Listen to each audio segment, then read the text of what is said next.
In this video, I am going to show you how to open the YouTube audio library on an Android phone. First of all, we open YouTube. Go to the bottom, and click on You. Here, we will scroll down and click on Help and Feedback.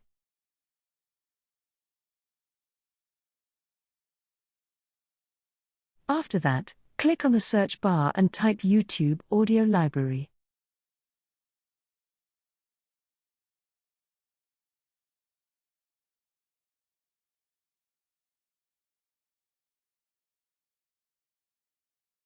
Now, click on YouTube Music and Sound Effects with YouTube Audio Library.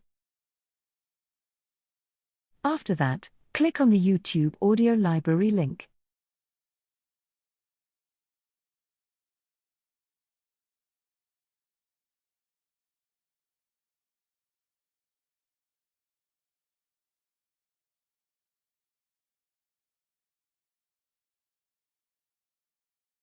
A lot of songs are available.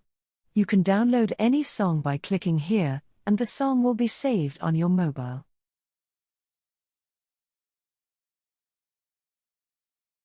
That was the way to open the YouTube audio library on an Android phone. If you found this video helpful, please like it, and don't forget to subscribe to this channel.